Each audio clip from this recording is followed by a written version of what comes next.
Hello, ladies and gentlemen. My name is Jeff Traylor, and I'm here with Victoria Jewell. And this is Talk Travillio, and this is episode 1. Welcome to the show. Thank you for having me. And welcome to Travillio. For those of you who don't know, Travillio is a membership-based club that we joined in the peer-to-peer network. So tell me, what was it that attracted you to the peer-to-peer space? Initially, it was you. You've been a longtime friend of mine, and you shared your excitement with me about it. I know that you've had success in this space before with other companies, and I trusted you, and I was definitely intrigued. So I signed up, and not to mention that I am one of those affected by the coronavirus here in Vegas, as I'm in the food and beverage industry. So that got me to thinking that, probably should start looking outside of that and, explore other options and whatnot. But I didn't really fall in love with it until I really started getting engaged with the company and the owners and the leaders, and just realizing what an amazing community of people are there for you. And it's like an awesome new group of friends, and I'm learning so much, and the just the excitement's real. Yeah, I like that that we have such a strong leadership group and such a community of great people.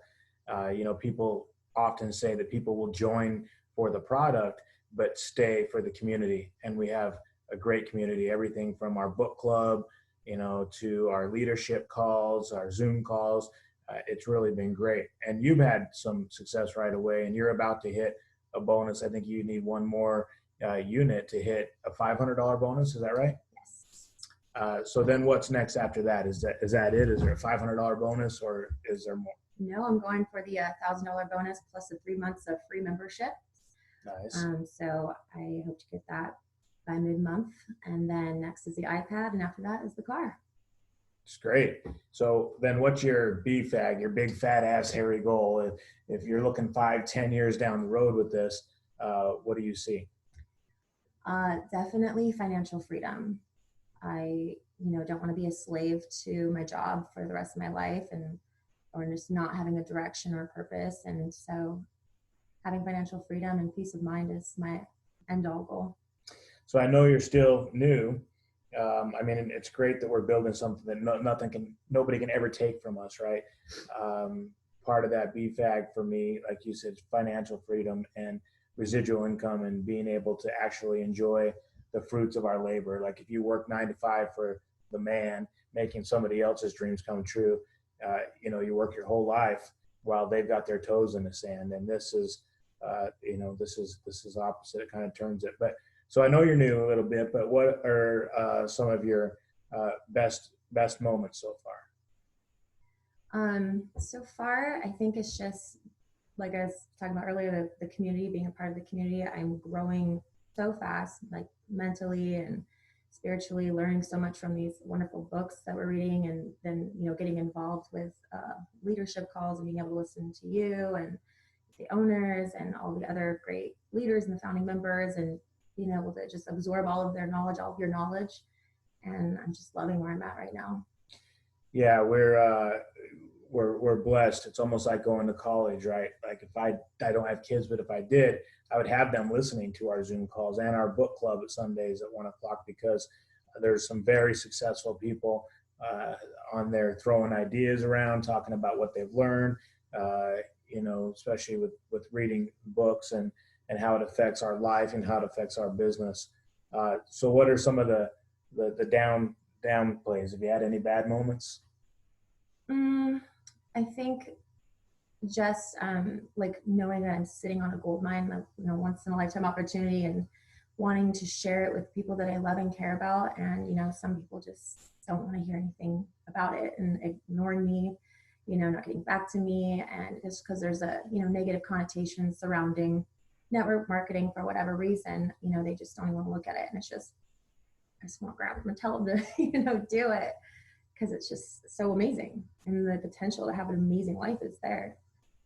Yeah, I think it's hard to get people out of the box that they put us in from the time we're 2 years old, that you're supposed to work for somebody else and then down the road enjoy a couple of years of your life at retirement. And it's hard to get people out of that mindset because of the fear of loss. Like people are afraid that they're going to fail before they even try, and they start putting strikes against them as to why it won't work.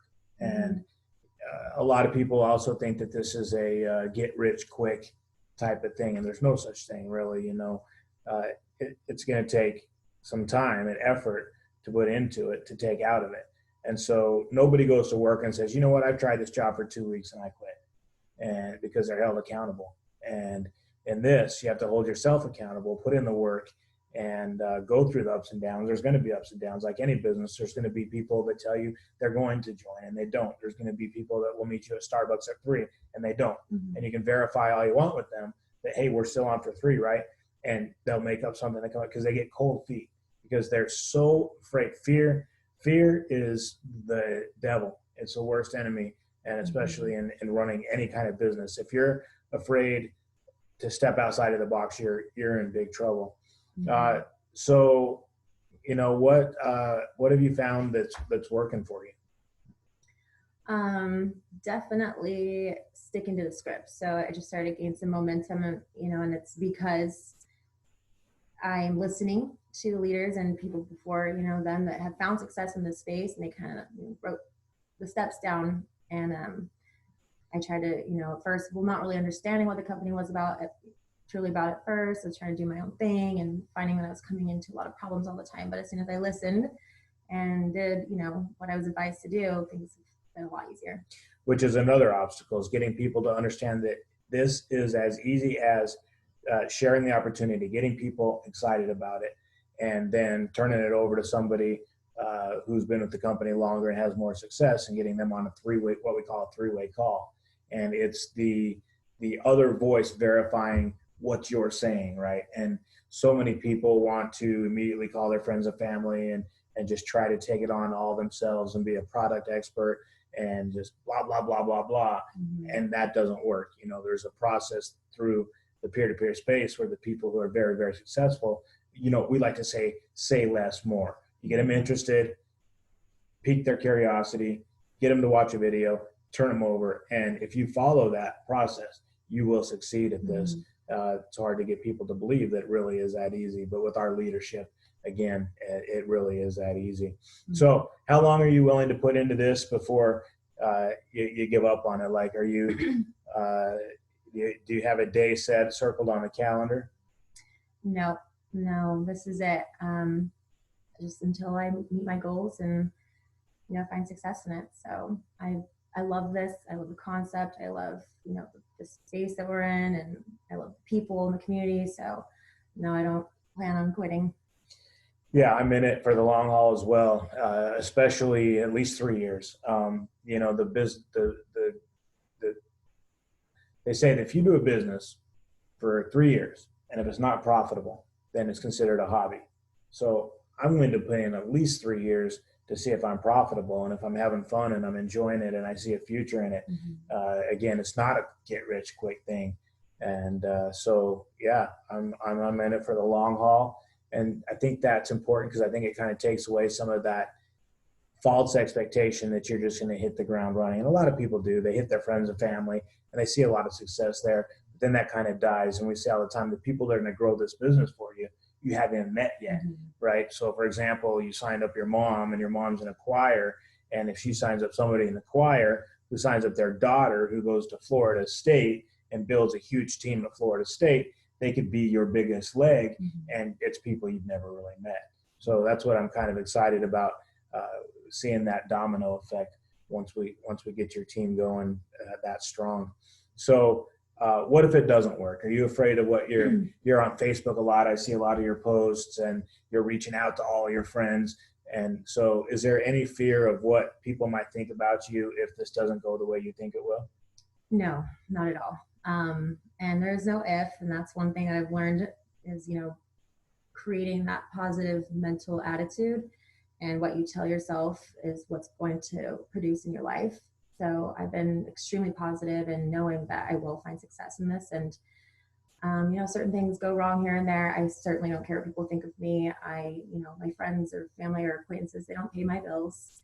And, I'm a single mother of 3 kids, and this is my life, and no, I'm not scared. Good. So one of the most attractive things to me in this space is I get to work from home. I wake up and I go down and make my coffee and I sit by the swimming pool and I answer my calls and my emails, and I try to hold myself accountable to before I do anything, make my, my cold calls, reach out to people, try to share the video and share the experience. What's one of the favorite things that you have that you like about working from home?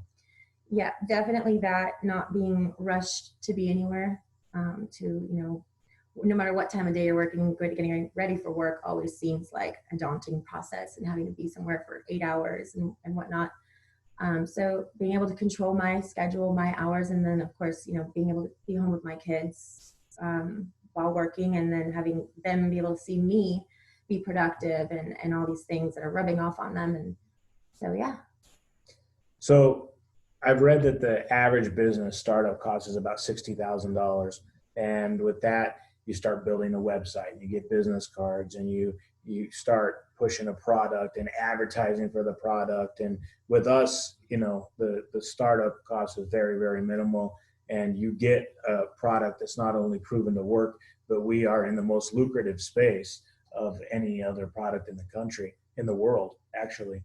And so I'm excited about that. Mm-hmm. And, so the risk versus reward, is very, very tilted. And so another thing that makes me very excited. But anyways, guys, thanks for watching. And we would love for you to be on our team. So if you have any questions or concerns, reach out to Victoria or myself, and we will see you on the next episode. Let's go.